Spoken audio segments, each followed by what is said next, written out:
Je suis un comptable bordélique et ça me saoule. Ça me saoule quand je m'acharne bêtement, quand je reprends le fichier de quelqu'un d'autre que je reprends en cours de route, au lieu de repartir de zéro. Et c'est ce que je vais t'expliquer dans l'épisode d'aujourd'hui avec la déclaration de TVA cette semaine. Mais juste avant, si tu ne me connais pas, je me présente très rapidement. Je suis un comptable qui en a marre de ne plus avoir le temps d'avoir une vie parce que je suis bordélique. Et donc je suis obligé de rester tard au bureau et de travailler le week-end pour compenser. Et dans ce podcast, je te partage mes expérimentations pour être mieux organisé et essayer de finir plus tôt pour enfin avoir le temps d'avoir une vie perso. Alors je pense que tu as dû le remarquer, j'utilise un modificateur de voix parce que je suis bordélique et le dire en fait peut nuire à ma carrière, donc je préfère rester anonyme. Maintenant que la présentation est faite, on peut revenir au sujet du jour, sur l'acharnement qu'on peut avoir des fois et qui peut être contre-productif.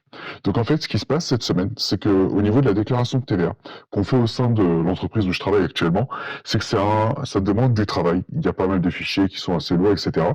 Et donc là, en fait, pour gagner du temps, ce qu'on m'a proposé cette semaine, c'est qu'un collègue commence à me préparer les fichiers et que moi je prenne le relais juste pour terminer, pour refaire le lien et terminer ce que l'autre personne n'a pas pu faire. Le seul problème, c'est qu'en reprenant les fichiers, la personne n'avait pas forcément l'habitude de le faire en entier, n'était pas forcément à l'aise à 100%. Et donc, en fait, j'ai dû reprendre les fichiers à 100%, me rendre compte qu'il y avait des choses qui étaient faites, d'autres à moitié, je savais pas trop ce qu'il fallait ajouter ou pas, et je me suis rendu compte que je perdais plusieurs heures à essayer juste de retrouver ce que la personne avait fait ou pas, d'essayer de suivre les étapes et de me rendre compte au fur et à mesure, mais qu'il manquait tel point, qu'il manquait tel point, etc. Et donc, en fait, la prise de conscience que j'ai cette semaine et ce que je vais essayer de faire par la suite, mais de façon encore beaucoup plus rapide, c'est de dire à un moment, sur des sujets très volumineux, quand quelqu'un essaie de t'aider, quand il t'aide sur des trucs assez simples où tu peux voir ce qu'il a fait ou pas fait, pourquoi pas.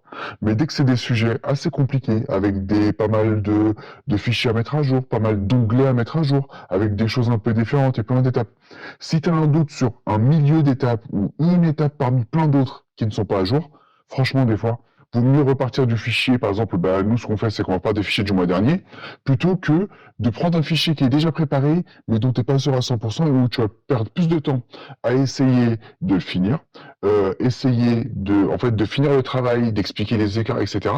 Et en fait, peut-être d'avoir des faux écarts, parce que c'est ce que j'ai eu, des faux écarts qui ne sont même pas des vrais écarts de TVA, mais des écarts parce que le fichier était mal monté, était mal mis à jour, etc., etc. Donc cet épisode est assez court, mais c'est un truc que je voulais te partager parce qu'en fait, je pense que c'est super important.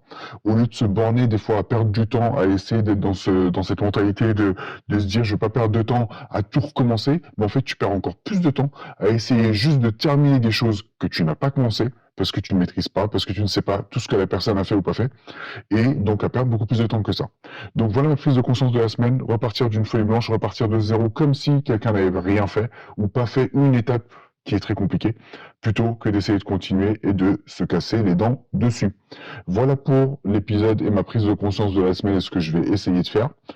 J'espère que ça t'aide, toi, dans ta démarche. Et bien évidemment, si tu sens que tu as les mêmes problèmes de comptable bordélique que moi, n'hésite pas à t'abonner parce que j'essaie de publier un épisode tous les dimanches et le prochain est prévu pour dimanche prochain à 9 heures. Donc, n'hésite pas à t'abonner si jamais ça t'intéresse. Et je te dis bon dimanche et à dimanche prochain. Salut!